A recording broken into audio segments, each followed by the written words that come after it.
خان خلاص. Di tengah ketegangan global yang semakin membara, serangan mendadak Israel terhadap fasilitas nuklir Iran telah memicu reaksi rantai yang tak terduga. Pada 5 Februari 2026, jet tempur F-35 Israel melancarkan serangan presisi ke Natanz, menghancurkan pusat pengayaan uranium Iran. Respons Iran cepat dan ganas, tapi yang mengejutkan adalah keterlibatan pasukan khusus Indonesia, Kopassus, yang secara diam-diam bersekutu dengan Tehran. Menggunakan rudal penghancur canggih milik Iran, Kopassus melancarkan serangan balasan langsung ke pasukan Israel di perbatasan Lebanon dan Gaza. Ini bukan lagi konflik regional, ini adalah perang asimetris yang mengguncang dunia. Pertempuran sengit antara Kopassus dan pasukan Israel menjadi pusat kekacauan ini. Kopassus dikenal sebagai elit tempur Indonesia yang tak kenal ampun, tidak hanya bertahan, mereka menyerang dengan presisi mematikan, memanfaatkan rudal hypersonik Iran seperti Fateh 110 yang dimodifikasi untuk menghancurkan formasi musuh. Detail operasi ini mengungkap strategi brilian yang menggabungkan gerilya hutan ala Indonesia dengan teknologi persenjataan Persia. Israel dengan superioritas udara dan intelijennya terkejut oleh serangan ini yang menewaskan ratusan tentara dan menghancurkan kendaraan lapis baja mereka. Inilah kronologi tajam dari pertempuran yang mengubah dinamika konflik. Semuanya dimulai saat Kopassus tiba di wilayah Iran Selatan melalui jalur rahasia, didukung oleh kesepakatan militer diam-diam antara Jakarta dan Tehran. Setelah serangan Israel, Iran memasok Kopassus dengan stok rudal balistik jarak pendek yang dikenal sebagai penghancur kota. Rudal ini dilengkapi hulu ledak konvensional berdaya hancur tinggi dirancang untuk menembus pertahanan Iron Dome Israel. Kopassus tidak menunggu lama.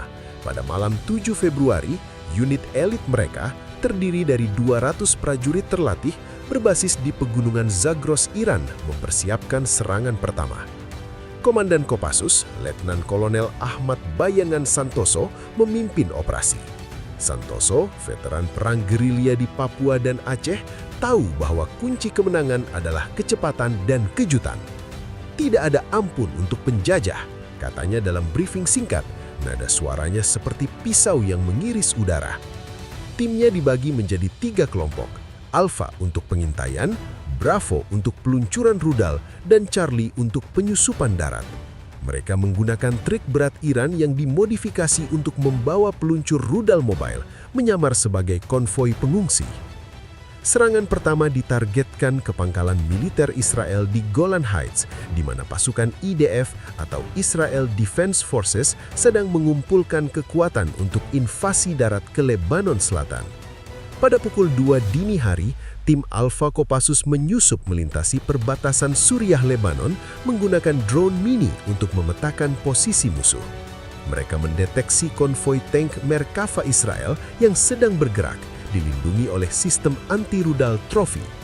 Tanpa ragu, Santoso memerintahkan peluncuran. Dari posisi tersembunyi di bukit-bukit, tim Bravo mengaktifkan peluncur rudal Fateh 110. Rudal ini dengan kecepatan Mach 3 melesat ke udara seperti panah neraka.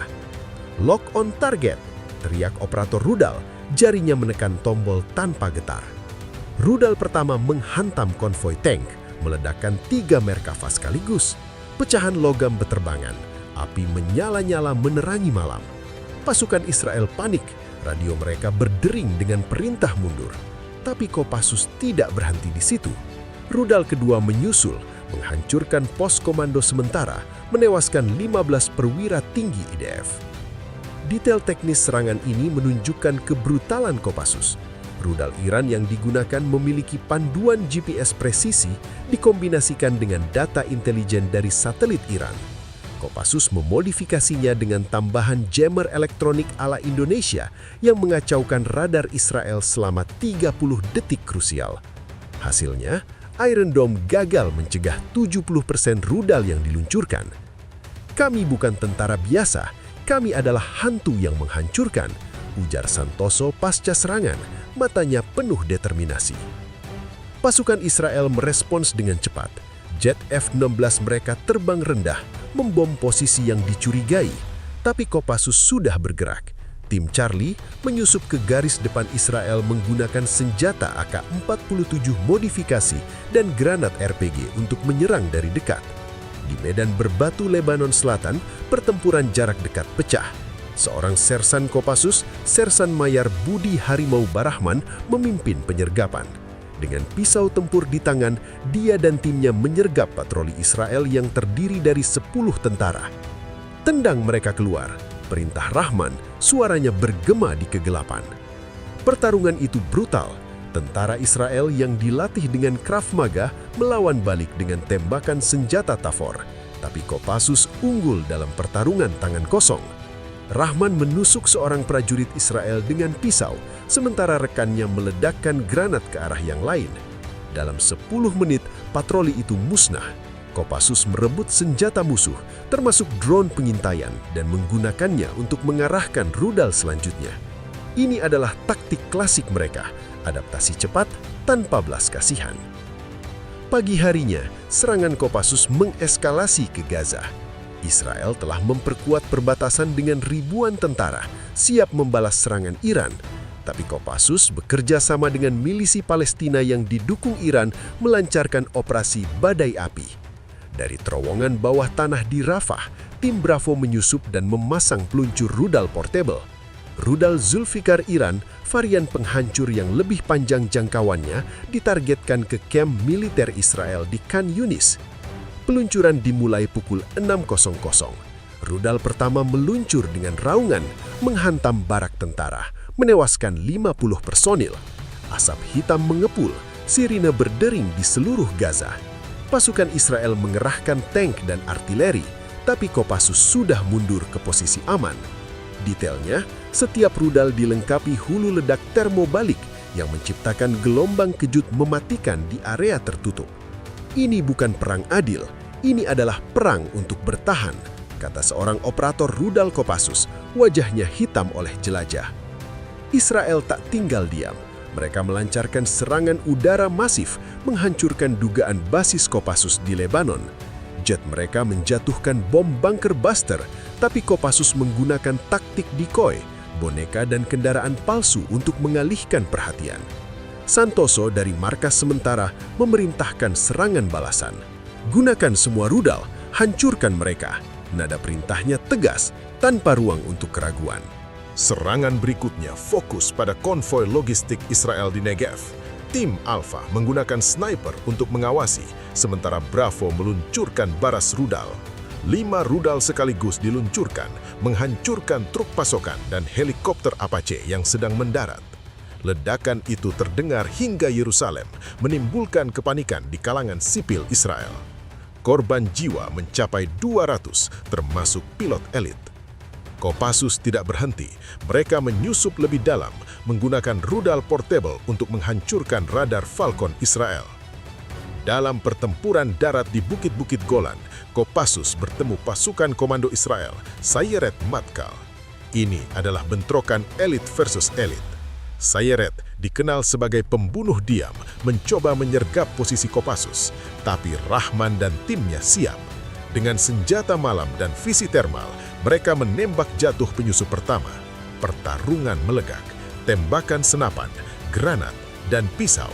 Seorang prajurit Kopassus terluka parah, tapi ia tetap bertarung, meledakkan dirinya dengan granat untuk menewaskan 3 musuh.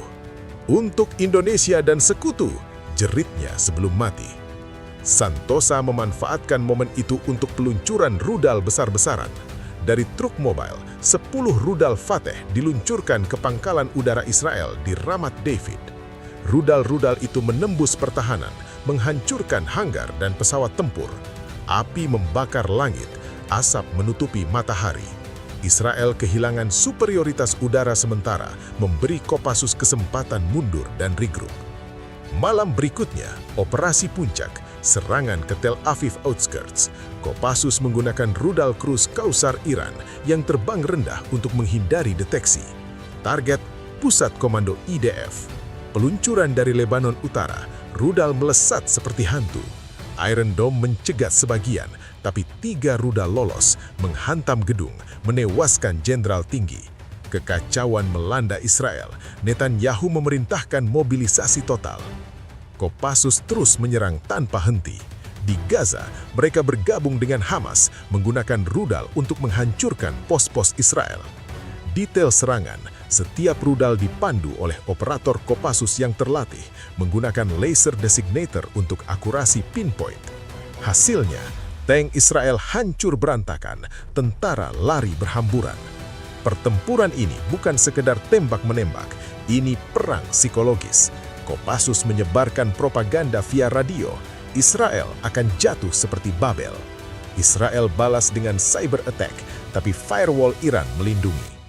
Hingga hari ketiga, Kopassus telah meluncurkan 50 rudal, menewaskan 500 tentara Israel.